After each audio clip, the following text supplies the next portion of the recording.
Puissance versus précision. Deux façons de taper votre balle de golf que tout oppose. La puissance va bien sûr s'exprimer plus avec le driver sur les coups de départ et elle va être générée par le bas du corps, c'est-à-dire principalement les cuisses, ischio et fessiers.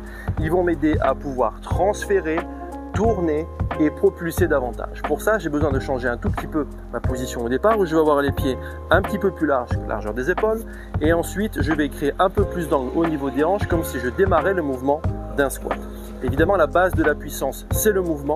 Donc, je vais essayer d'avoir un mouvement qui soit ample et libre de toute contrainte. Petit bonus pour gagner plus de puissance, je vous invite à mettre le grip de votre main avant dans la base des doigts et d'avoir le pouce très haut. Dans cette config là, j'ai un angle de 90 degrés entre le bras et le club.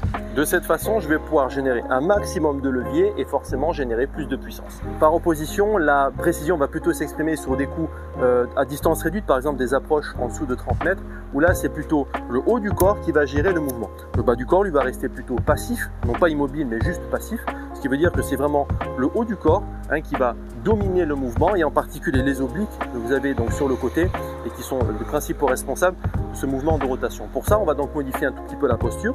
On va avoir les pieds un tout petit peu moins larges que la largeur des épaules et on va se positionner un petit peu plus droit que d'habitude. La base même de la précision, c'est un minimum de mouvement par la simplicité. Donc ça veut dire qu'on enlève les gestes parasites et on réduit l'amplitude du mouvement. Petit bonus par rapport à la position des mains, je ne vais pas mettre le club à la base des doigts, mais cette fois plutôt dans la diagonale de la paume, le long de la ligne de vie.